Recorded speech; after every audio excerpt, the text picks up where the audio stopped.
and welcome everybody back. It's like going back to school, to at lunch. So our guest today, you all know, is best known as movie critic for the New York Times. He also is the author of a really wonderful rumination on his profession.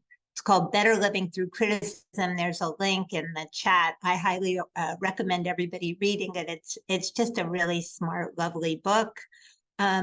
So Tony Scott left his role as New York Times film critic this past March. But lucky for us, all of his readers, he remains a critic at large for the book review. So a shift, different kinds of glasses probably needing. So today we're going to talk with Tony about that decision to leave a job that I'm sure many of you might think, how could you leave a job like that? About his thoughts on being a critic and about what impact, if any, his Jewish identity has had on his work and his life. And please post questions in the Q&A if you like. And welcome, Tony. Great to be here. Great to see you, Julie. Great to see you as well. So I'm calling you Tony, but most of the people tuning in today know you as AO. And I've always wanted to know this. How did Tony Scott become AO, and why not Anthony Oliver or what? That's what it does stand for. It's sort of, I mean, it was kind of a whimsical thing in a way when I first started publishing book reviews, I guess almost 30 years ago now. I just thought, everyone knows me as Tony Scott, and that didn't seem like much of a byline. And there were already several famous Tony Scotts, a film director, a jazz musician, a baseball player. I had his card when he played for the Houston Astros in the 1970s. He wasn't an all-star, but he was, he was a pretty decent kind of utility player. A.O. Scott, there was a sort of a family link to that. The not Jewish side of my family, the Scott side of my family, was from a little town in southwestern Ohio, and my great grandfather was also Anthony Oliver Scott, and he started a construction business in that town that was called A.O. Scott and Sons. And when I was a kid, and I would go visit my grandparents in that town in Ohio, they had all of this like stationery and little pencils that said, A.O. Scott on it. And I sort of had a collection of those when I was a kid. So I thought that would be a kind of tribute in a way to that, and an echo of that family name. And I've always liked authors who used initials, because there's something a little bit mysterious. It's like a little kind of screen that you can hide behind, that that the person A.O. Scott is this person who writes these things, and me in my regular daily life, I'm not that person. I'm just Tony. I love that. So I have to ask you. Oh, somebody asked it in the chat. I was going to ask the same question. What town in Ohio? Because I grew up in Southern Ohio. Troy. Oh my God! Well, it's a little further north. I grew up all the way in the south by the river in a tiny town. Down by so funny. Yeah, Troy. Troy was the sort of the company town, the factory town for KitchenAid. Hobart was a big factory there. That was sort of I mean, I haven't been back there for a very long time, but it was a sort of a picturesque little town. Well, that's a great story. It's better than, who was it? Sonny Kleinfeld called himself Sonny Kleinfeld, and they made him use initials because they didn't think it was impressive or something. Right. Sonny it doesn't have the gravitas. Right. Yeah. So I did read, and I reread now, the exit interview you did with yourself when you left the Times in March, which I loved. But I was especially struck by your answer to one question. Your answer, you asked, you or somebody asked, are there any reviews out of, I think, 2,290, you said, that you wish you could have taken back? And you said at least 2,290 of them could have been better, longer, shorter, kinder. And I read that and I was laughing. because it felt like, did you feel guilty or what? And I guess a question which, as a former critic, I've asked myself many times, how do you balance the desire to be honest, to be an honest critic and a fair critic, but also like a kind person? Is it possible even? I mean, it's hard, and I think that it also changes. I don't think for any critic it stays, and certainly not for me, that it stays static over time. I mean, I think that young people and young critics tend to be a lot more aggressive, a lot meaner, to take it in a way more personally. I mean, I feel like when I was starting out in that job, if I saw a bad movie, I would take it as a kind of a personal insult, and as my duty in a way to avenge it, to tell the world, this movie is terrible, and you shouldn't see it, and here is why. And I think that honesty, and sometimes vigorously negative honesty, is important, and is important to the art form that you care about. I mean, I'm very much against the idea that the job of a critic is to sort of to protect what he or she writes about, or Yeah. because that isn't fair to the artist, it isn't fair to the art form, and it's deceiving the audience.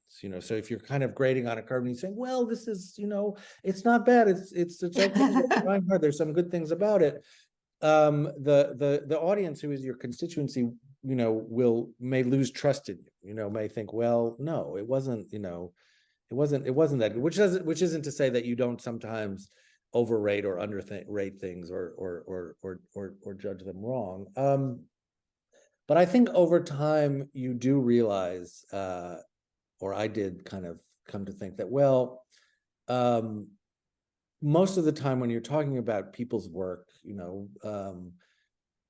they're trying their best, and often their motives are not venal or cynical, or worthy of rebuke. So you can still call out the failures and lapses and misjudgments and mistakes, but you don't have to be as vindictive or as cruel. And so one of the things that I think you learn over time is where that you have this, one of your resources as a writer is certainly anger, indignation, sort of mockery. There are all of these very cruel things, or things that can be quite effective, that you can use, and you have to be careful with those tools, and you have to judge when you use them, and judge what the appropriate objects are. So I found that there were movies where I felt like,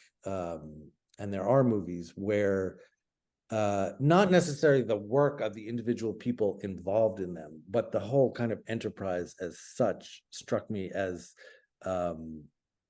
meretricious or corrupt, or just a problem. I mean, I've felt that way, and written a lot about some of the franchise IP driven blockbuster movies, which I think are really often in different ways kind of harmful to the art form. I mean, not great for the culture. It's not the fault of any of the actors or writers or directors involved in them necessarily, of the sort of the creative workers, but of the kind of the system that they're embedded in. So if you try to direct some of your ire toward that system rather than toward the people working in it, I think that's an important distinction to make. And I don't think I understood when I started. I don't think I understood enough about movies to necessarily make that distinction. So following up on that, you're making me think. So what about the situation where you have a filmmaker who's just a really great filmmaker, technician, does incredible job, Yeah. but there's something like horrible in their morality, for lack of a better term. How can you think of an example of that, and like how that you've had to review, and how you grapple with that? Well, I think there are many such examples. I mean, there are obviously examples that come to mind, like Roman Polanski is someone who gets talked about a lot in those terms. Woody Allen too. I mean, I have struggled a lot and have struggled a lot in print and publicly with my feelings about Woody Allen, my great kind of admiration or even sort of worship of him as a younger person and as a kind of a teenage moviegoer and you know young Jewish-ish American growing up in the 1970s and 80s, sort of unavoidable.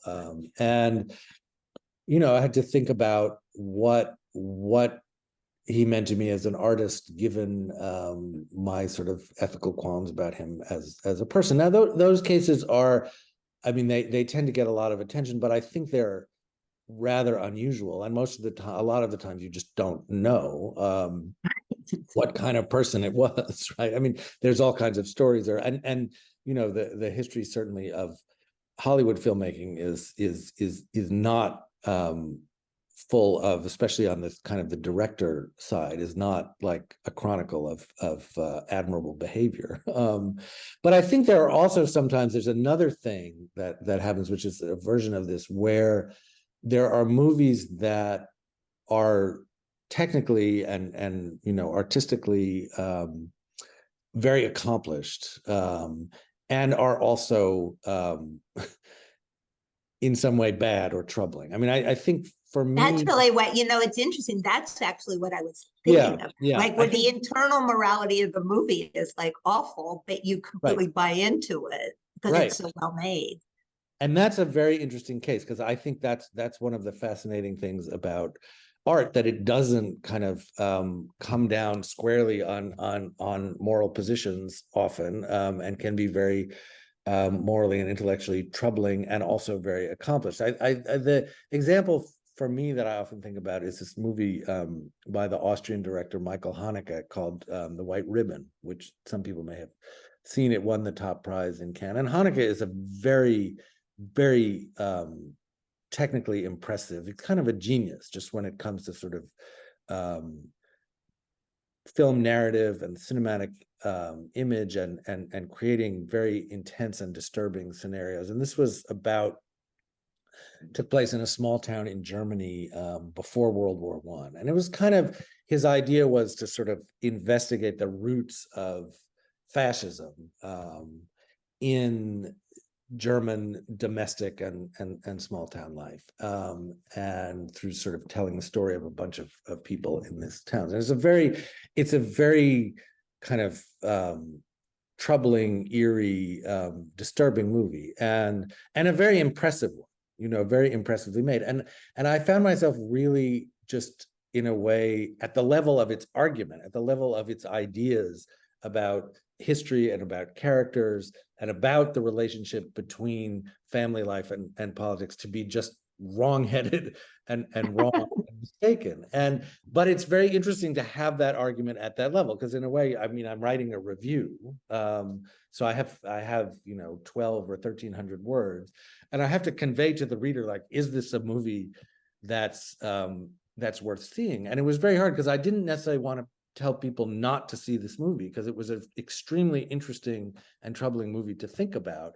But also, I also thought it was not a good movie, you know, in a number of ways. So so that kind of review, and it's not that uncommon, you know, I think, to see something to say, well, like as a piece of work, technically or aesthetically, this is interesting, this is well done, but that's not everything that's going on. That's not, you can't, as a critic, you have to take account of that. You can't just always be saying, well, I agree with this, or I don't agree with this, or I was offended by this, or I was pleased by this, or I approve of this, or I don't approve of this. But your own ethical and other considerations do enter into how you experience the movie, and therefore need to enter into how you talk about it and think about it. So that very Talmudic and interesting answer, which is what I've always liked about you. This kind of leads me to the question of, you know, this is the American Jewish Historical Society, so I have to have the Jewish question, and you said Jewish-ish. So, you know, your name is Tony Scott, which doesn't immediately conjure Jew. And I read in an article you actually wrote writing about Jewish movies where you discussed A Serious Man and a bunch of other films where you talked about a trip to Jerusalem. And I'm just going to read this one little, which I loved, where you said, you started talking with a rabbi in Jerusalem, and you write, discovering that I had an Anglo-Saxon surname, a non-Jewish father, no knowledge of Hebrew, and some skepticism about both God and Zionism, but that I was nonetheless, according to the laws of Moses, a full-fledged member of the tribe. He gave me a tolerant smile. Long live the Jewish identity crisis, he said. So what is As if there was just your one. Yeah. yeah. So what are your Jewish identities? Let's put it that way.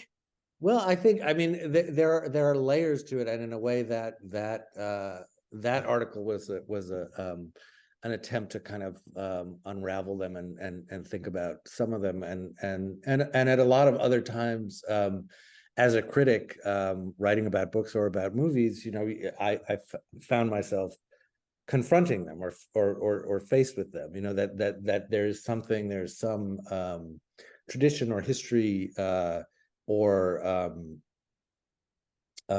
you know, or set of principles that has some claim on me, you know, in a way, whether I know it or not, or whether I like it or not. I mean, I do think for me it does.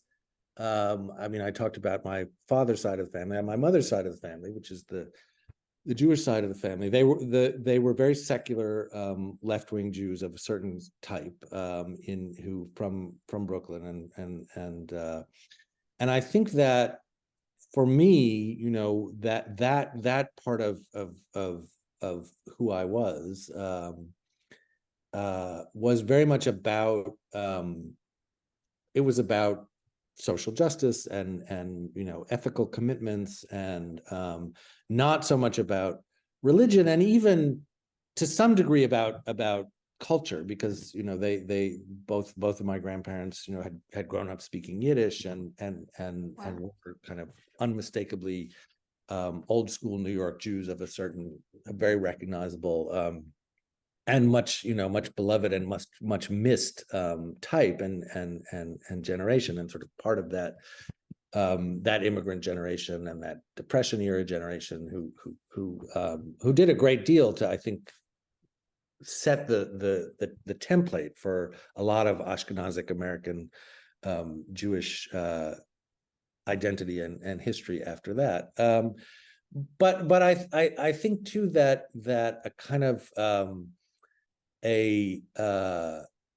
you know, a culture of engagement with social and ethical and political questions, and of argument, and also I think an inclination toward interpretation. I mean, I do think if it has anything to do, if Jewishness has anything to do with who I am and how I function as a critic, it's sort of it's that. I mean, you use the word Talmudic. You know, I've never studied Talmud, but that whole idea that you have this whole central enterprise, this central spiritual and legal and cultural enterprise is the interpretation of texts, and which is endless and also central, and you know, and important, and serious, but also very in its way creative and intellectually alive. That I feel like that's you know, that's somewhere, even if I didn't kind of formally acquire that is in some of the influence, some of the education, some of the DNA that I acquired along the way. So that DNA also includes a relationship with Eli Wallach. So, you know, even though you are I think you started as a book guy and now you're back being a book guy, but I think movies have obviously, acting, movies, the whole theatrical enterprise has been part of your life maybe forever. So could you tell us a little bit about that?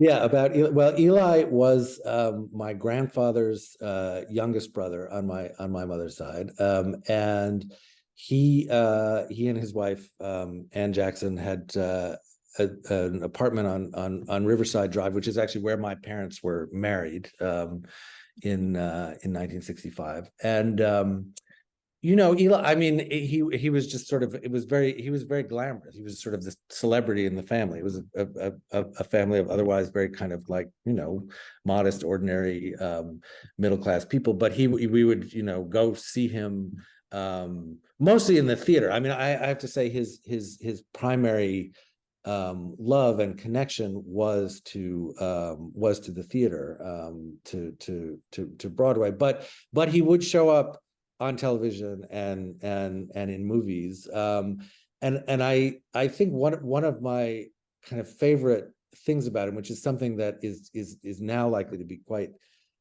controversial or not done the same way, is like the number of different ethnicities he portrayed in movies is just kind of, Yes. it's just kind of sort of like, if you had a a certain complexion, a certain look, a certain sort of vaguely Mediterranean. So he played a lot of Mexican bandits. His great role, Good, the Bad, and the Ugly. He played the Sicilian cotton broker in Elia Kazan's Pretty Baby. He was just Greek, Turkish, name it. Not often Jewish, but that does seem, there's something very kind of emblematic of whatever the story of Jewish assimilation, say in post-war America, is like. That's part of it. Yeah, you could just look at his collection of roles and you kind of have it. Right. He could fill the American Jewish Historical Society's archive. Right. Yeah. Oh, that's great. So it's interesting. What did he think about you becoming a critic? I'm curious. Oh, he was tickled by it. I mean, he and I did go. I recorded a video for the Times. I think the year that he won his honorary Oscar, when he was already well into his 90s, and I went with a producer, a video producer from the Times, and we visited him at his apartment, and he just he was. No, he liked it, and also, of course, I mean, being a New Yorker of that generation, like the New York Times was that was really quite something. So he was very, as the rest of the family has been too, very kind of proud and sort of astonished about that, because that's really like, as you know, I mean, that is it's everything else in the world is whatever it is, but the New York Times is a very particular thing. Yeah, definitely. So I have so many things I want to ask you, but before I talk to you about what I was thinking about, I'm going to ask you this, because I think a lot of people want to know. I mean, I said it at the beginning that you left this job that too many people think, like, how could you leave it? I mean, I understand how you could leave it, because when I looked at the amount of work you had to do to put out all those movie reviews, it seemed insane to me, to be honest with you. But was there a moment that you just said, I don't want to do this for the rest of my life? Or did you have a planned exit from the beginning? Or what was the process leading you to think that you could, I mean, and as you're saying this exalted thing, you're the chief critic, co-chief critic of the New York Times. What was it like to go, did it take 1 million hours of therapy? What was it? How did you? Well, I mean, I think in a way, you have to go back to the beginning to tell the story, which is that I was not, as you said, I started out as a book critic, and I was a freelance book reviewer, and I did other kinds of arts writing before I came to the Times as a film critic, and that job sort of happened a little bit by surprise, and to me, and to everyone else in the world, certainly all of the other real film critics in the world. So it was something that I thought, okay, I'm going to try this and see how it goes, and do my best to not embarrass myself at it. And I remember saying shortly after I got hired to the culture editor at the New York Times at the time, he said, you know, this isn't a lifetime appointment. There are other things you can do. And I said, yeah, you know, I could see myself doing it for 10 years. Which seemed, I mean, I was young at the time. I was in my early 30s. So 10 years seemed like a very substantial amount of time to do anything. And then it was 23 years later, you know, and I guess the at a certain point, you know, around year 20 or 21, which coincided with you know with the pandemic, and which is not irrelevant to the story, because in 2020, I had already begun to think, well, I'm finding the not so much the task of reviewing movies as the quantity and the relentlessness. You know, they were talking about 1,000 releases a year, you know, at that point. And I wasn't reviewing all of them, but I was reviewing, you know, about 150 of them. And just to always be like every week to be on deadline. And I mean, this is, you know, there are people who have it a lot harder. There are film critics and other reporters of whom, you know, more copy is demanded. But I found that there were all kinds of things that I wanted to think about and wanted to try out in my writing that the review format wasn't really compatible with, and just that the demand on the time was always sort of interrupting. So I had, right before COVID, I sort of worked out this thing where I was going to be sometime at the book review. So I was going to write some longer form things for the book review, in addition to keeping up the sort of the pace with the new movies, but doing less of those. And then all of a sudden there was COVID, and there were no new movies being released. So in a way, I was able to just kind of do whatever I wanted. There's a weird thing. I think there are different forms of sort of pandemic nostalgia that are happening now. And for me, it was like, wow, you know, all of a sudden with no new releases to review, really, and a great hunger for non-pandemic related content in the New York Times. So it's like everybody, after they scrolled through that map and all those terrible charts about how many people were in the hospital, how many dying, it's like, okay, they want to read something about a movie or a TV show or a book or something to get their mind off it. And they're all home, you know, watching the Criterion Channel or Turner Classics or whatever. So I could write about kind of whatever I wanted, and in whatever format I wanted. And I found that was really, I really enjoyed that. And then when the movies started coming back, I was relieved that they were back, and I was glad that they were back. But I also kind of realized, well, you know what, it might be, while there's still time, while I'm still relatively young, if there are other kinds of writing that I want to do, if there are other ways that I want to explore what it is to be a critic at the New York Times, maybe now is the time to do it. And also to sort of to make room for newer critical voices, because I do think that sometimes there are jobs in the world of journalism and the media that people cling to for a very long time, and I think it's sometimes healthier if you don't regard these things as sort of lifetime positions or appointments, or think, well, you know, it might be good if there were, you know, if there were more and different voices and writers out there doing this work. And if I kind of went off and kind of cultivated a different side of my own work. Yeah, no, I think I totally agree with you. I mean, I think certainly for you as a writer, it'll be such an exciting thing to be doing something in a quite different form and venue, which is exciting. And you know what you were saying earlier, you know, the mean factor, where you don't want to read mean critics all the time, but maybe you do need that fresh injection of meanness every once in a while, and let them go. You know, it's the thing we're struggling around in the world altogether. Nobody wants to leave their jobs or change. Right. So I was wondering, in the 6 months now, or almost 6 months Yeah, since you just stopped about being, exactly. have you watched any movies, or did you need to detox? I mean, I did, it's I did actually need in the first few months to just sort of purge and to in a way just readjust my attention span, and just like and just and read and also catch up, on reading if I was going to be a book critic. I mean, there are a lot of movies that I haven't seen, and there are a lot of books I hadn't read and haven't read, and I needed to sort of turn my attention to those.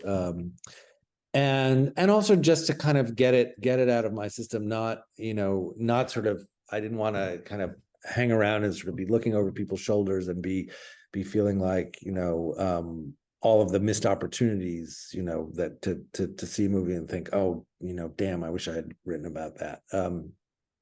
Have you felt that at all? And did you feel bad not writing about Barbie or Oppenheimer? Not so much. I mean, I saw Barbie and Oppenheimer this summer, like everybody else, and um, I was I felt fine about not having, because the other thing that comes with sort of the deadline uh, pressures and just sort of relentlessness is the sort of like, you need to have a take, you need to have an opinion, and you're sort of part of this crowd or this scrum that is chasing after the same thing, and like um, everybody is writing about Barbie, not only critics.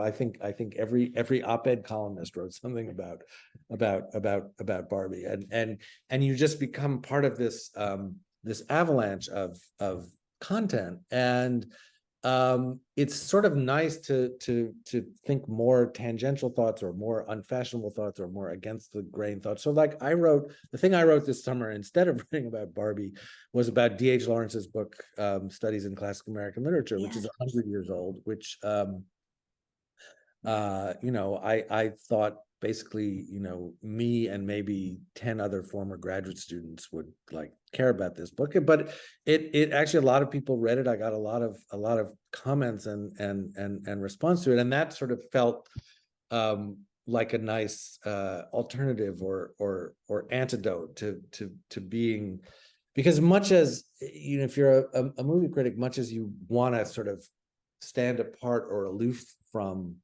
Hollywood and sort of the hype machinery of popular culture and show business, you're in it, you're part of it, you're implicated.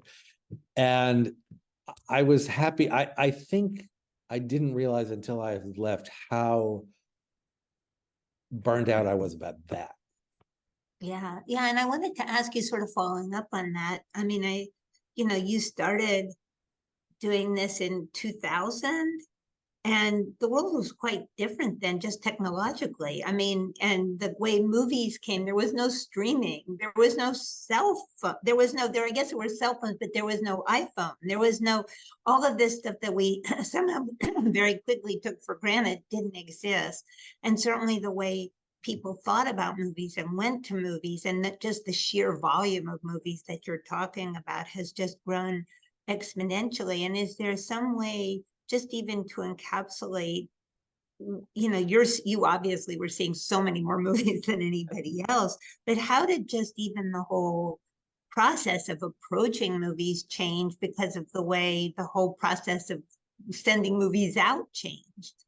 Yeah, I mean, it changed a lot, and it's sort of hard to untangle all of the different aspects of the change, because right, not only was there not streaming or the sort of the ubiquity of screens that were all connected to the same source then. I mean, there was just starting to be, digital projection and digital production. I mean, and one of the big things that was happening first was the beginning of the transition from film to digital, which nobody even really talks about anymore. And that's such a, but that was a very big change, and a big change in the way movies are made and in the way they were exhibited, and then also in the way they were distributed. There was also no social media at the time, so which had a huge impact on just how critics did their job, because and all journalists, how, you know, suddenly the readers, who had been a very kind of abstract and faceless mass of people, were right up in your face. And in a way, it wasn't all bad. I mean, I enjoyed Twitter for a long time, and kind of liked the sort of the camaraderie there with other writers and critics and movie people, and also at least some of the time liked the feedback and the conversation with readers and with moviegoers. And the other thing, I mean, and we haven't even really gotten to streaming yet, that changed in a big way, was the franchising of so much entertainment. I mean, there were, back in 2000, I remember we were complaining about sequels, which now seems very, you know, very, there were not cinematic universes. So, you know, when Disney acquired Marvel Studios in I think 2009, that was actually a big event, bigger than we knew at the time, in just the domination of so much of the entertainment landscape by, you know, what is now called IP, by just sort of these giant kind of intellectual property conglomerates. So one of the things that has been lost, I think, in all of this is, or has always been kind of threatened, is this sort of standalone middle-sized movie, which, I mean, I look back now, some of the movies that I wrote pretty harsh reviews of in the first 10 years, you know, whether they were, you know, romantic comedies or sort of well-intentioned dramas or literary adaptations or whatever they were, that were sort of made kind of at the studio or the higher independent level, and you know, were sort of serious in some ways, but also just not part of any larger universe or system or money grab. I mean, I miss those a lot, right? I mean, and I sort of wish, I mean, not that I don't think I killed them, but it's like, you know, I remember one of the first negative reviews that I wrote was of Wonder Boys, which I didn't think was a very good movie, which was but it's like, wow, you know, it'd be nice if there were more like that left. Well, don't you think a certain amount of that type of sensibility and that kind of movie is now on Netflix and is now, you know, like as a, or not Netflix, I'm using Netflix as, no, streaming, you know, streaming. Do you think that some of, because sometimes I feel that, you know, just sort of old fashioned storytelling without worrying too much about being artistic, or, you know what I mean? Yeah, except that they're not, I mean, well, I mean, first, I think it's true that they migrated to cable television, and that was sort of the big thing that everyone was talking about maybe 10 years ago, was like, oh, TV is, you know, is replacing movies, because all you have all of these great actors and great stories, and a kind of ambition about storytelling and an ability to experiment that you could do at HBO or AMC or FX that you couldn't do, that the studios wouldn't allow, and that at that time the subscription model seemed to give a lot of freedom, and I think that was also true in the early years of Netflix. I mean, I think now, unfortunately, I mean, I think that's over too. I think that there is a real as streaming turns out not to be the most lucrative way to do this, and very costly. I mean, Netflix has just spent tons and tons of money on these things, and without great profits to show from it. I think there was an article I was just reading in New York Magazine about how in television and streaming, there's a sort of a turn away from like the niche and the prestige and the sort of the, you know, the old HBO model toward the mass. And, you know, I think that the desire for more interesting and more ambitious and more creative storytelling will always be there for some audiences, but has always been has always faced some headwinds in the industry. And I think right now is a very it's a very scary time. I mean, the strikes, I think, both make it scarier and reflect a kind of an underlying anxiety and sense of precariousness on the part of a lot of the creative people in the industry, that they're not going to be able, that the way that they were able to do their work and make a living in some satisfactory way is being kind of actively undermined and attacked by the companies, by the studios and the streamers. Yeah, no, totally agree. So we've gotten our 5-minute warning, Karen. I have so many more things to ask you, but I do want to end on a note about your new role, because to be a critic at large, again, sounds, oh, that's so great. I can write about anything I want. But it also sounds terrifying, because the good thing about being a film critic, the movies just keep coming out and you just have to decide what to write about now. How do you go about deciding? Well, I mean, it's not, because yes, it is the great thing about being a movie critic is I never had to have an idea.